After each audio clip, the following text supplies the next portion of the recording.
세계 7대 불가사의인 예수상이 한복을 입은 모습이라니 정말 놀랍네요. 한국 문화와 브라질이 이렇게 멋지게 어우러지다니 정말 감동적이에요. 이 영상을 보자마자 한국 여행을 가고 싶어졌어요. 현재 자신의 SNS에 이런 댓글이 쏟아지고 있다며 사연을 보내왔습니다.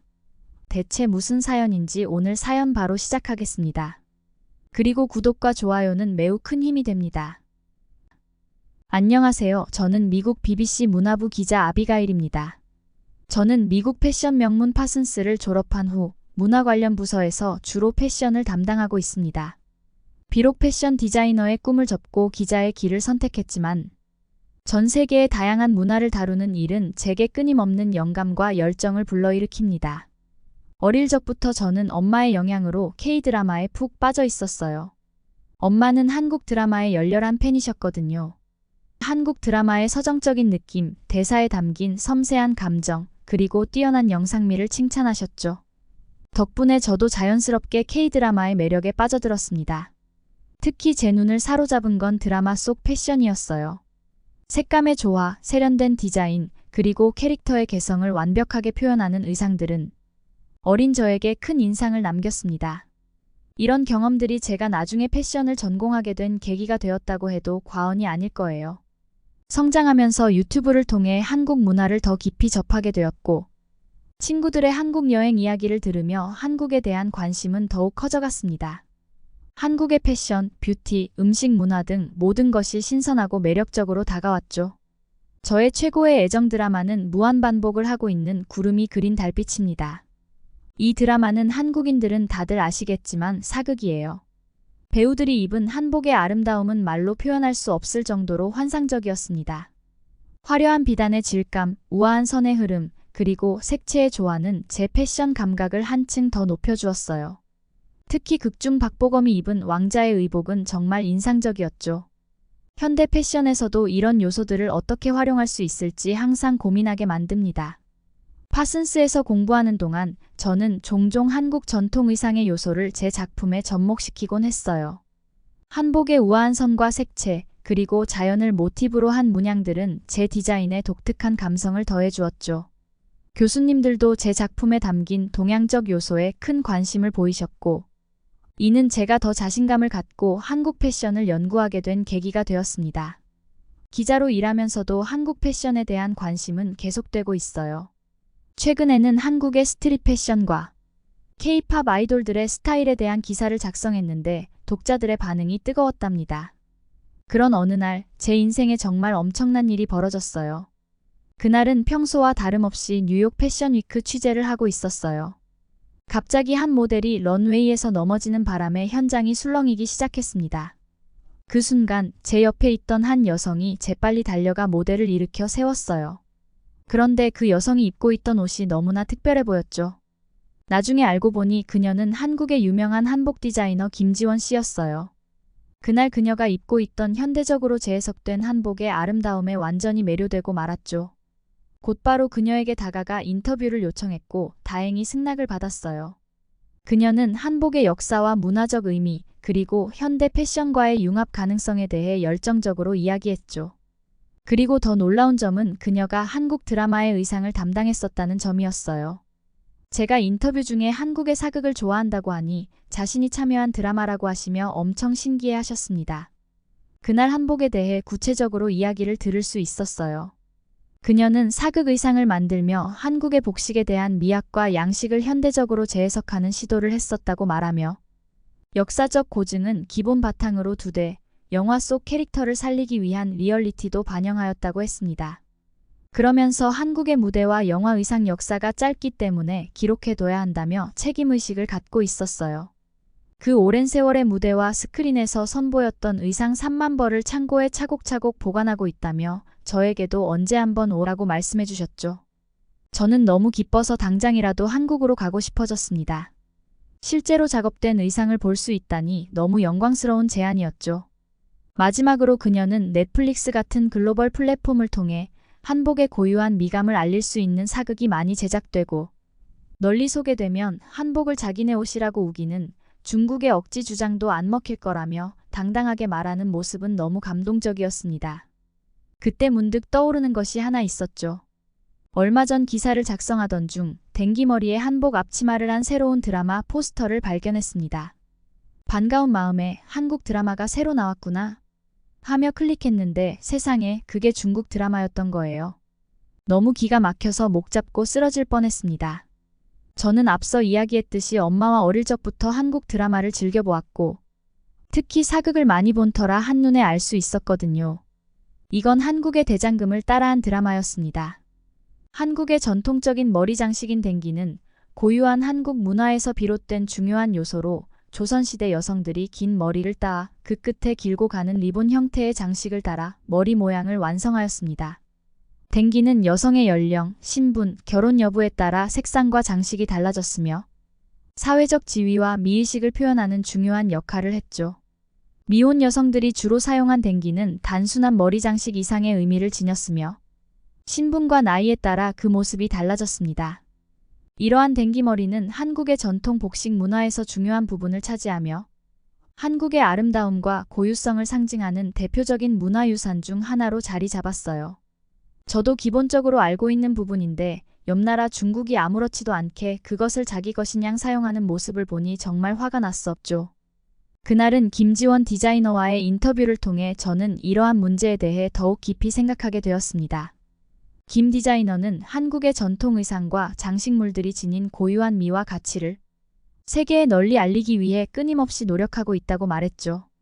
저 역시 그 인터뷰를 통해 한국 문화가 다른 나라에서 오해되거나 왜곡되지 않도록 한국의 전통을 제대로 알고 지키고 널리 알려야 한다는 책임감을 느꼈습니다.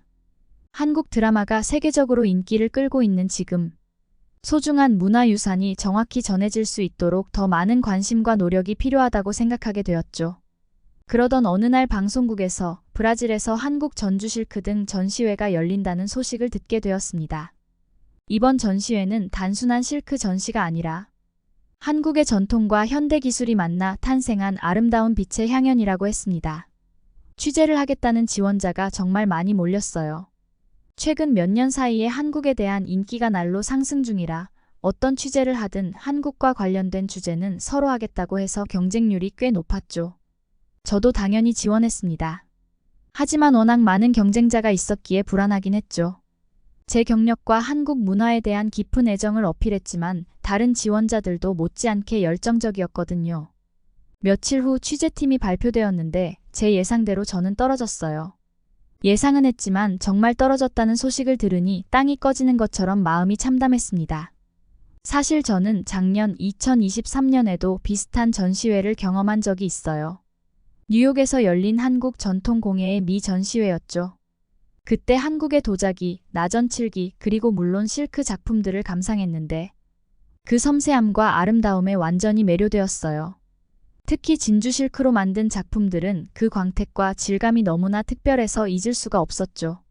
그래서 이번 브라질 전시회 소식을 들었을 때 저는 망설임 없이 참여를 결정한 건데 속상했어요. 하지만 미리 발송된 포스터와 기획안을 보고 정말 안 갈 수 없었습니다. 이번 전시회는 단순히 실크 제품을 전시하는 것이 아니라 진주 실크로 만든 등을 통해 한국의 빛을 세계에 알리는 특별한 행사였거든요. 포스터에는 은은하게 빛나는 실크 등들이 마치 밤하늘의 별처럼 펼쳐져 있었죠. 그리고 기획안을 보니 전통 문양을 현대적으로 재해석한 디자인, 첨단 LED 기술과 전통 공예의 만남, 심지어 관람객이 직접 참여할 수 있는 실크 등 만들기 워크숍까지 있더라고요. 이건 정말 놓칠 수 없는 기회였죠. 마침 휴가를 미룬 덕분에 전 휴가를 낼 수 있었고 바로 휴가 신청을 한 뒤 브라질행 티켓을 예매했습니다. 비록 공식 취재팀은 아니지만 개인 블로그와 SNS를 통해 이 멋진 전시회의 모습을 세상에 알리기로 마음먹었어요. 어쩌면 이렇게 개인적으로 참여하는 것이 더 자유롭고 깊이 있는 취재를 할 수 있는 기회가 될 수도 있겠다는 생각이 들었죠. 휴가 일정이 길지 않아서 브라질에 도착하자마자 숙소에 짐을 풀고 바로 특별전을 보러 갔어요. 행사는 브라질 니테로이에 있는 미술관에서 열렸는데 그곳은 건축계의 노벨상이라 불리는 프리츠커상을 받은 건축가가 설계한 우주선 모양의 건축물로 유명하죠. 미술관 외벽에 한국의 빛과 진주 실크로 물들여진 장면은 우주항공 도시의 미래를 감각적으로 표현하며 관람객들의 감탄을 자아냈습니다. 마치 다른 차원에 온 듯한 느낌이 들었어요. 행사장 입구에서는 수다를 모티브로 한 진주시 캐릭터 하모가 실크 한복을 입고 우리를 맞이해줬어요. 이 캐릭터는 특히 어린이들에게 인기가 많은데 아이들이 하모와 함께 사진을 찍으며 즐거워하는 모습이 인상적이었죠. 전시 공간에 들어서자 경복궁의 궁중문화축전과 진주남 강유등 축제 등에 사용되는 진주유 등 1200여 개가 아름답게 설치되어 있었어요. 형형색색의 유등이 만들어내는 빛의 조화는 정말 놀라웠죠. 일반적인 조명과는 달리 진주 실크에서 자연스럽게 흘러나오는 은은한 빛은 마치 자연이 만들어낸 듯한 오묘한 색깔을 느끼게 했습니다. 사람의 손으로는 결코 흉내낼 수 없는 빛의 아름다움에 그저 넋을 잃게 됐어요. 특히 진주 유등으로 꾸며진 터널은 마치 동화 속을 걷는 느낌을 주었고 옆에 설치된 8m 크기의 실사 사진으로 꾸며진 진주 실크 패션쇼 포토존도 인기가 많았죠. 어린이들을 위한 유등 만들기 체험 행사도 진행되고 있었는데 이런 프로그램은 전시회에 또 다른 의미를 더해주었어요. 보통 전시회는 볼거리만 제공되기 마련인데 이곳에서는 아이들을 위한 체험 행사까지 마련되어 있어 정말 감동적이었습니다. 행사장 밖에서는 다양한 푸드트럭이 관람객을 맞이해주며 전시뿐만 아니라 맛있는 음식도 즐길 수 있는 시간을 제공했어요. 이 모든 요소들이 자연스럽게 어우러져 짧은 시간이었지만 잊을 수 없는 특별한 경험을 선사했죠. 제가 늦게 도착하는 바람에 당일 일정을 마무리해야 하나 싶어 아쉬워하던 그때 정말 소름 끼치는 일이 발생했어요. 아마 브라질 역사상 처음 있는 일이었을 텐데요. 바로 리우데자네이루 시내를 한눈에 조망할 수 있는 관광 명소이자 세계 신 7대 불가 사이로도 유명한 30m 높이의 초대형 예수상이 한국의 전통 실크 한복을 곱게 차려입은 모습이 공개된 거예요. 정말 놀랍고 멋진 광경이었죠. 리우 예수상은 코파카바나 해변을 마주보는 해발 710m 높이의 코르코바도 언덕 정상에 자리하고 있죠. 높이 30m에 달하는 이 초거대 예수상의 무게는 무려 635톤에 달하는데 받침대를 포함하면 높이는 38m, 무게는 1145톤에 이릅니다. 예수상이 양팔을 좌우로 벌리고 있는 모습은 전 세계적으로 유명한데 양팔 사이의 길이만도 28m나 돼요. 이 예수상은 2020년 4월 코로나 팬데믹 동안 헌신적으로 일한 의료진을 기리기 위해 의료진의 유니폼을 프로젝션 매핑으로 비춰주는 프로젝트를 진행했었어요. 그 프로젝트는 전 세계 의료진에게 감사를 표하고 그들의 노고를 기리기 위한 것이었죠. 그런데 이번에는 또 다른 역사적인 일이 일어난 거죠. 브라질 현지 언론은 이 거대한 예수상이 다른 나라의 전통 의상을 입은 것은 처음이라고 전했습니다. 이번에 대한민국의 전통 의상인 한복 이미지가 예수상에 투사되었는데 한국 드라마 연인에서 주인공 장현 역을 맡은 남국민 배우가 입은 천릭 도포를 본뜬 진주 실크 한복이었어요. 청색 한복을 택한 것은 한국의 오방색과 브라질 국기의 색상을 상징하기에 사용됐다면서 청색은 봄의 탄생과 생명을 상징하는 한국의 오방색이고 브라질 국기에서 청색은 하늘을 상징한다며 한국의 전통 의상을 예수상에 투영함으로써 한국과 브라질의 우호 관계가 더욱 돈독해지기를 기대한다고 발표했어요. 그날 밤 호텔로 돌아와서 그날 찍은 사진과 영상을 정리하며 다시 한번 그 놀라운 광경을 감상했는데 그만 시간 가는 줄도 모르고 넋 놓고 보고 있었어요. 사진을 보다 보니 그 감동이 다시 밀려왔죠. 내일 다시 전시장을 찾을 생각에 가슴이 벅차올라 쉽게 잠을 이룰 수 없었습니다. 다음 날 일정을 마무리해야 했기에 아침에 조식을 든든히 먹고 카메라를 챙겨 들고 다시 전시장을 향해 나섰어요. 전날의 감동이 여전히 마음속에 남아 있었기 때문에 기대가 더욱 컸죠. 전시장에 도착해 전주 실크 등을 바라보며 감탄하고 있던 중 우연히 한국 관계자분들을 만날 수 있었어요. 그분들 중 한 분이 제가 사진과 영상 촬영을 하는 모습을 눈여겨보시고 혹시 설명이 필요한지 물으셨습니다. 그분은 자신을 진주 실크 박물관에서 일하고 있는 권태훈이라고 소개하셨어요. 태훈 씨는 매우 친절했고 저에게 진주 실크에 대해 더 알고 싶다면 설명을 해주겠다고 하셨죠. 저는 흔쾌히 따라가며 설명을 듣기 시작했는데 이야기를 들으면 들을수록 진주 실크의 매력에 푹 빠져들었어요. 태훈 씨는 진주 실크가 한국 최대의 실크 생산지이자 세계 5대 실크 명산지 중 하나에 속한다고 하셨어요.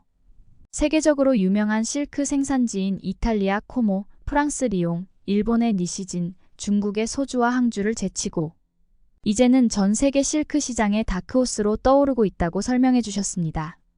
정말 놀라웠죠. 특히 태훈 씨는 경남 진주가 국내 실크 생산 기업의 70%가 밀집해 있는 한국 실크 산업의 중심지라고 자랑스럽게 말씀하셨어요. 진주는 국내 실크 총 생산량의 70%를 생산하며 내수 시장에서 80%를 점유하고 있는 중요한 도시라고 하셨습니다. 이 정도로 중요한 곳이었다니 저는 깜짝 놀랐죠. 사실 한국이라고 하면 늘 서울에만 관심이 많았고 진주는 그저 스쳐 지나가듯 들어본 도시였거든요. 그런데 이렇게 세계적인 실크 산업의 중심지라니 정말 흥미로웠어요. 설명을 들으면서 진주에 대해 더 알고 싶다는 생각이 들었고 언젠가 직접 진주를 방문해보고 싶다는 마음이 생겼습니다. 태훈 씨의 열정적인 설명 덕분에 한국의 실크 산업이 얼마나 깊은 역사를 가지고 있는지 그리고 얼마나 세계적으로 인정받고 있는지 다시 한번 깨달았죠. 진주 실크를 직접 보고 만지고 나니 그 화려하고 고운 빛깔, 고급스러운 광택, 그리고 손끝에서 미끄러지는 부드러운 감촉이 정말 인상적이었어요. 진주 실크만이 가진 독특한 특징이 확실히 느껴지더라고요. 특히 염색이 잘 되어 다양한 색상과 패턴으로 제작이 가능하다 보니 패션 디자이너들에게 굉장히 매력적인 소재일 수밖에 없겠다는 생각이 들었죠. 진주 실크의 매력은 단순히 시각적인 아름다움만이 아니라 그 촉감과 완성도에서 오는 고급스러움이 있다는 걸 직접 경험하면서 알게 됐습니다. 이렇게 진주 실크를 직접 보니 저도 모르게 새록새록 욕심이 생겼어요. 비록 지금은 다른 길을 선택해 옷을 만들고 있지는 않지만 전공을 살려 한 번쯤 새로운 패션에 도전해보고 싶다는 마음이 꿈틀거리기 시작했죠. 진주 실크를 활용해 현대적인 감각의 디자인을 시도해보는 것도 정말 흥미로울 것 같았어요. 당장 실행에 옮길 순 없지만 마음 한구석에선 언젠가 나만의 컬렉션을 만들어보고 싶다는 생각이 계속해서 떠오르더라고요. 그만큼 진주 실크는 저에게 영감을 주는 소재였고 앞으로도 그 매력에 계속 빠져들 것 같다는 예감이 들었습니다. 며칠 후 BBC 방송이 나가자마자 미국이 들썩일 정도로 큰 반향을 일으켰습니다. 그리고 제가 개인 블로그에 올린 후기도 상상 이상으로 폭발적인 반응을 얻었죠. 제 블로그 포스팅은 소셜미디어를 통해 빠르게 퍼져나갔고 많은 사람들이 댓글을 통해 한국 문화와 진주 실크에 대한 뜨거운 관심을 표현했어요. 특히 리우 예수상이 한복을 입은 사진은 순식간에 바이럴 콘텐츠가 되어 많은 사람들의 이목을 끌었죠. 이 사진을 본 사람들은 한국 문화의 아름다움에 매료되었다며 감탄을 쏟아냈습니다. 이런 놀라운 반응에 저도 크게 고무되어 이 기회를 놓치지 말아야겠다고 생각했어요. 한국 패션과 문화에 대한 대중의 관심이 이렇게 뜨거운데 우리 BBC가 이를 다루지 않는다면 큰 기회를 놓치는 셈이 아닐까 하는 생각이 들었죠. 그래서 저는 블로그 반응을 정리해 보고서를 작성했어요.